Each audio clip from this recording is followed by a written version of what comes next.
ഞാൻ doctor Sandeep Arnath, senior consultant, department of urology, Rajagiri hospital, Cochin.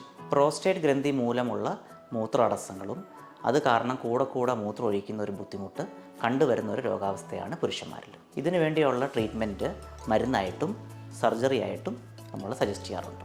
ഇന്ന് ഞാൻ നിങ്ങളോട് പറയാൻ ഉദ്ദേശിക്കുന്നത് ഇത് രണ്ടും അല്ലാത്ത ഒരു പുതിയ ട്രീറ്റ്മെൻറ്റാണ് റെസ്യൂം. ഇത് നമ്മൾ പ്രോസ്റ്റേറ്റ് ഗ്രന്ഥിക്കകത്തോട്ട് ഇഞ്ചക്ഷൻ കൊടുത്ത് പ്രോസ്റ്റേറ്റിനെ ചുരുക്കുന്ന ഒരു പ്രക്രിയയാണ്. ഈ ഇഞ്ചക്ഷൻ ഒരു തരം കെമിക്കലും അല്ല.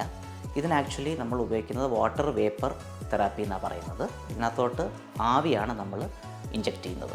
അപ്പോൾ ഈ ആവിയാണ് പ്രോസ്റ്റേറ്റിനകത്തോട്ട് പോയിട്ട് പ്രോസ്റ്റേറ്റിനെ ചുരുക്കുന്നത്. അതൊരു പ്രത്യേക തരം ഒരു റിയാക്ഷൻ ഉണ്ടായിട്ട് പ്രോസ്റ്റേറ്റിനെ ചുരുക്കുകയാണ്. ഇഞ്ചക്ഷൻ കഴിയുമ്പോഴത്തേക്ക് ഈ പ്രോസ്റ്റേറ്റ് ഗ്രന്ഥി ക്രമേണ അങ്ങോട്ട് ചുരുങ്ങും നേരത്ത് മൂത്രാടസ്സങ്ങളും അതുമായിട്ടുള്ള ബാക്കി ബുദ്ധിമുട്ടുകളും ക്രമേണ കുറയും.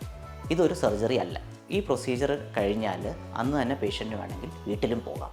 പ്രൊസീജിയർ കഴിയുമ്പം മൂത്രനാളിയിൽ കത്തീറ്റർ എന്നുള്ള യൂറിനറി ട്യൂബ് കാണും. ഇതിനൊരു തരത്തിലുള്ള ബെഡ് റെസ്റ്റും ആവശ്യമില്ല.